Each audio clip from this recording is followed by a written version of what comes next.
hapon na, guys.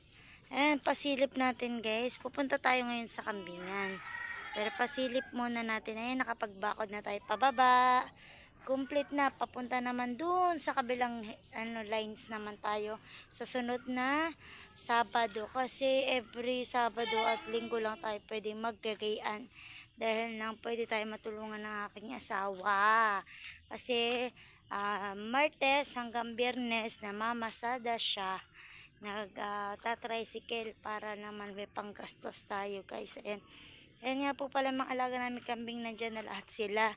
Ngayon ang gagawin natin ngayong hapon na, ayan, ay itatali na natin sila sa kulungan. Kasi minsan nagkakarambulan sila talaga.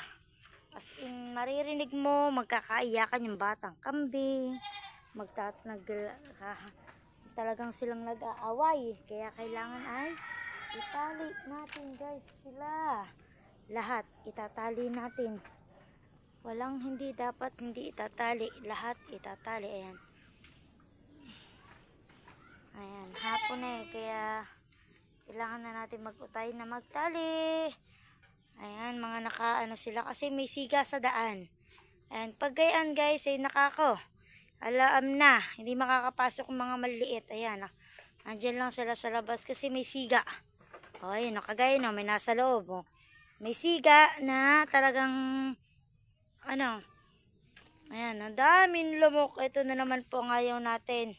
Talagang matindi ang lamok. Papasok tayo, pasok na. Ayan, papasok na tayo para matali na natin mga siga. Pasok sa loob, pasok.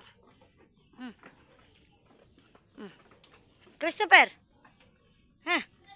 Ako na. At talagang ayaw niya magpadaan eh. Ayaw talaga tayo, guys, padaanin ni Christopher.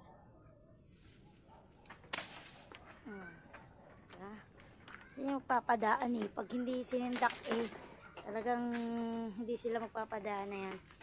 Tatali na natin sila, guys. Ayan. Thank you so much and see you sa next vlog. Thank you so much. Bye-bye and good night.